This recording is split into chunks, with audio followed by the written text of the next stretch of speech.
తాజాంశాన్ని చూస్తున్నాం. బలమైన అల్పపీడనంగా దిత్వా కొనసాగుతోంది. 24 గంటల్లో నైరుతి దిశగా భూభాగంపై కదిలి మరింత బలహీనపడనున్నట్లు వాతావరణ శాఖ చెబుతోంది. ఇక మరింత సమాచారం మా ప్రతినిధి ఆదిత్య పవన్ అడిగి తెలుసుకుందాం. ఆదిత్య పవన్, బలమైన అల్పపీడనంపై తాజా సమాచారం ఏంటి? షాహీన్, బలమైన అల్పపీడనం ప్రస్తుతం కొనసాగుతోంది.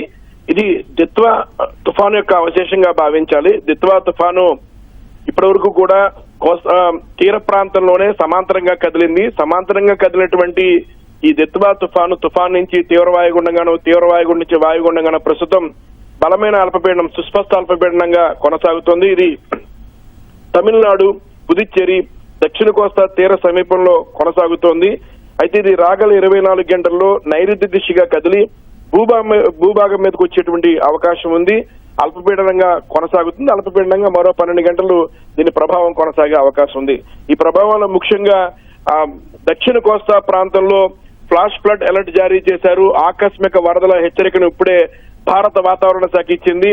ప్రకాశం, నెల్లూరు, తిరుపతి, చిత్తూరు ఈ జిల్లాలలో ఆకస్మిక వరదలకి హెచ్చరిక జారీ చేసింది. రాగల 24 గంటల్లో అతి భారీ వర్ష సూచన వచ్చేటువంటి అవకాశం ఉంది. ఈ 4 జిల్లాల్లో కూడా 20 సెంటీమీటర్లు మించినటువంటి వర్షం పడేటువంటి పరిస్థితి ఉంటుంది. అయితే ఒకే సమయంలో తక్కువ సమయంలో ఎక్కువ వర్షం పడుతుంది కాబట్టి ప్రకాశం, నెల్లూరు, తిరుపతి, చిత్తూరు ఈ జిల్లాలలో ఉన్నటువంటి వాగులు, ఇతర నీటి వనరుల ప్రాంతాలంతా కూడా కొంచెం ఎక్కువ నీరు వచ్చి చేరే పరిస్థితి ఉంటుంది. ఫలితంగా వరదలు వచ్చేటువంటి పరిస్థితి ఉంటుందని స్పష్టం చేస్తుంది. మరోవైపు కోస్తాంధ్ర, రాయలసీమ ప్రాంతాల్లో రాగల 24 గంటల్లో మోస్తరు వర్ష సూచన కొనసాగే అవకాశం ఉంది.